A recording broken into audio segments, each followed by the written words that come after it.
Enjoy this free preview from MyOutdoorTV.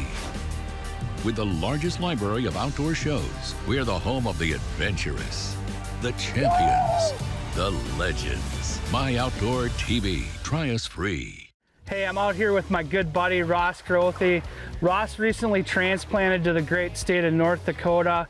You can see in the background, we've got some of the native species wandering around back there. And I'm really excited that everything kind of aligned that we're able to make this happen today. But Ross, man, I can't tell you how jacked I am. I mean, this sounds like a pretty cool deal. It is going to be fun. You know, there's no guarantees in fishing. Right. It's or catching, but we got to give it 110%. There's some opportunities out here in North Dakota that are provided by the Game and Fish, that they do a lot of stocking, and it's a presentation that's high impact. I have a lot of fun doing it, and you know, I wanted to share it with you.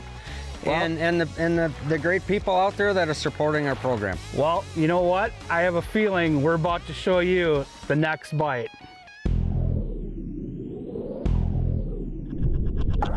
Just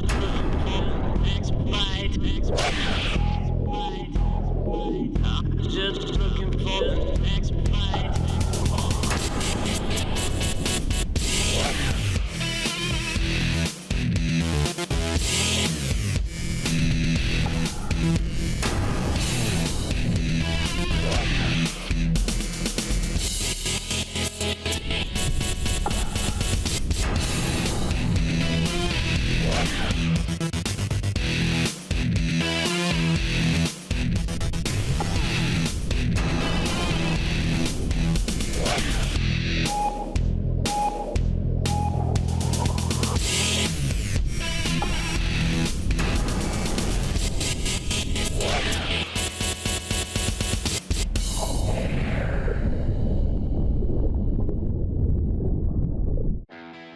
Tommy and Ross are currently in North Dakota, but both North Dakota and South Dakota are loaded with small lakes very similar to the one they're fishing. These shallow, weedy lakes are the perfect opportunity to catch great walleyes, especially in the lakes that are being stocked with fish. The bait fish in these lakes can be diverse, but in this particular instance, the walleye are feeding on perch.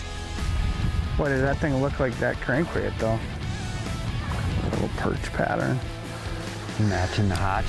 Yeah, matching the hatch. Making a perch hit stick a perfect match the hatch option. There he is, Ross. Oh man, that fish absolutely knocks slack into it. Nice one, Kimos. Yeah, he feels good. I'll get underneath. Here he comes, Ross. Yeah! Yes! Look at that hit stick. The size of that thing. Awesome. That is just a chunk. Look at this, Ross. Awesome fish, Kimos. Yeah, way to go, buddy. It knocked like 2 feet of slack into it. Just look at that fish. Oh man, I'll tell you what. I'm thankful that you shared this bite. This is something special here. Holy cats. I mean, they kill that crankbait. Yep, that's why awesome. I was persistent on sharing that with you guys. Yeah. It's totally cool. And using the hit sticks. Oh yeah. They like them. Oh yeah, it's perfect for in here. All right, let's get her back. So we're out here in central North Dakota right now, fishing the prairie pothole region. And this can happen in not only central North Dakota, South Dakota, Minnesota, or whatever it is. We're walleye fishing, we're casting crankbaits over the top of an emergent vegetation, looking for big walleyes. And what happens is it's kind of a predator-prey type of relationship. A lot of these lakes out here, when they put the young of the year under the fry, first thing they do is they find habitat to hide out, because otherwise they become prey. So they end up growing up in the weeds, and then it becomes a predator-prey relationship where all of a sudden they're realizing, hey, our food lives in these weeds with us as well, which in most of these lakes it's fathead minnows or perch. Hence, we're fishing over the top of a lot of emergent vegetation, trying to target those big walleyes, get them to come up and attack our crankbaits. And I believe that's their home. That's where they're hiding out, that's where they live, and that's where they ambush their bait. So, and hence, that's why we're casting crankbaits over the top of that emergent vegetation. The next bite is brought to you by Mercury Marine, Go Boldly, Schaefer's Specialized Lubricant, Putting Equipment First, Nitro Boats, Performance Fishing Boats, Bass Pro Shops and Cabela's. Your adventure starts here. Berkeley, your fish, our science, and Power Pole, total boat control.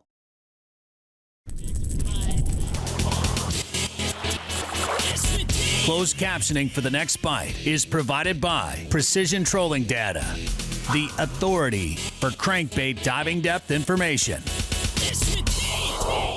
Casting crankbaits at a glance can look extremely simple, and it can be, especially when talking about cadence.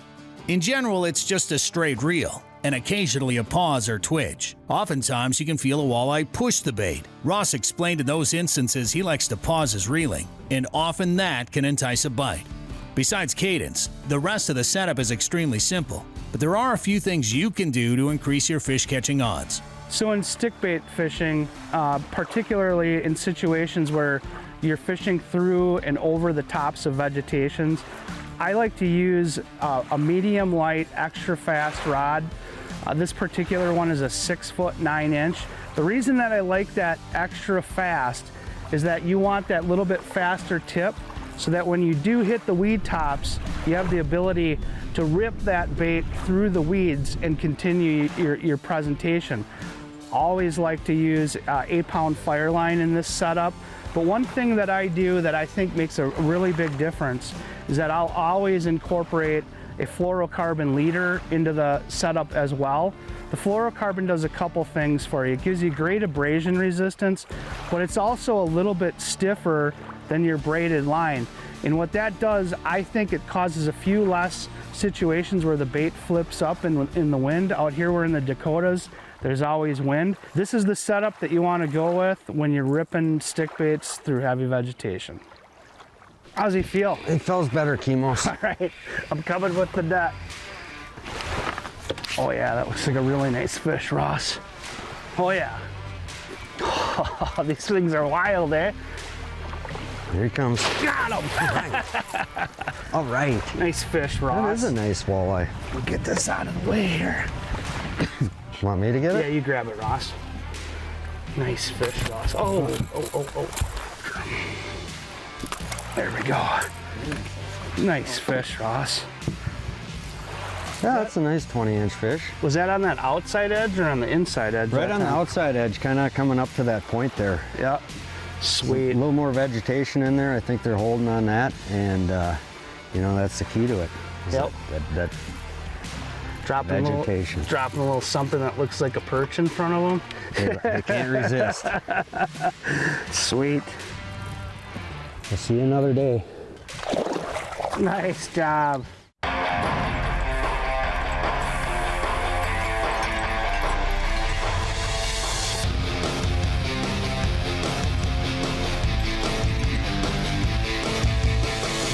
Total Control, presented by Power Pole. 20 years of trust evolved from Total Boat Control. One of the most important pieces of equipment we have as professional anglers is obviously our tow vehicle. Now I have a 2500 diesel, so I want to talk about some of the maintenance and some of the things that I add to the diesel. The first two that I'm going to cover are basically the Diesel Treat 2000. There's a summer and a winter blend. Basically every tank of gas, tank of diesel that I put in, I'm only going to add 1 ounce for 15 gallons, and then in the winter a little bit more, 2 ounces for 15 gallons.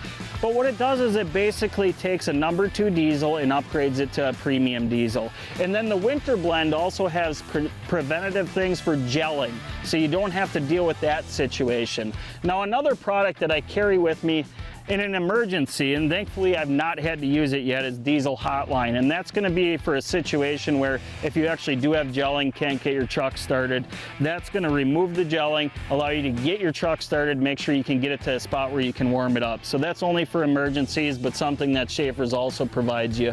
Now throughout the years, and I've had this truck for 3 years now, I've always used the parasympathetic diesel oil for all my different oil changes, and it's just a high quality oil, right? It exceeds all the standard recommendations that these truck manufacturers put out there. So whether you have a diesel or a gas truck, definitely look at the different additives and the oil products that Schaefer's Oil has to offer you to make sure that that truck's running as well as it can year to year.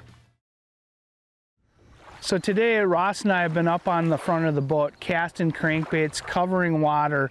One thing that's really important, especially in a shallow situation like what we have here, we're trying to just plow a lot of water, cover a bunch of water.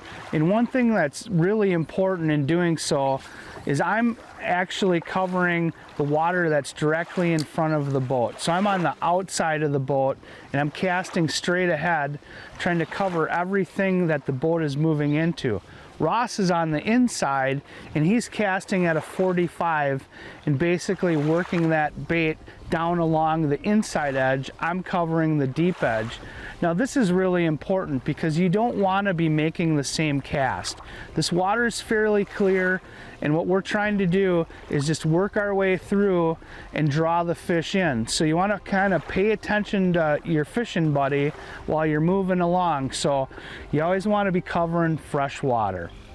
Maximizing the time your bait is in the water is a huge part of casting a crankbait. With 2 guys in the boat, you can use teamwork to effectively cover every bit of water you can in a day. One other major part of casting crankbaits into the weeds is making sure you're fishing clean. When fishing in the right areas, this is very easily done using rod movement. You know, one thing that's real important in crankbait fishing is understanding that every crankbait has a dive curve, but also know that by just adjusting your rod tip, the level that it's at on the retrieve, you can change that dive curve up to 4 to 5 foot. We've been casting into shallower weeds that are topping off at about 3 foot. Now this number 11 hit stick that we're using, it'll actually get down 5 or 6 foot on the cast. So what I'm doing is, as I start my retrieve, I'm keeping that rod tip high and I'm kind of guessing about where that weed edge is, and then I drop the rod tip down to allow that bait to basically stay at the same level above the weed tops, and that's, the fish are using those weeds as an ambush point, so keeping that bait at the right height above the weeds makes a big difference. Here he is, Ross. Oh yeah, this is a really nice, Oh, boy, he smoked nice that and thing. easy, Kimos.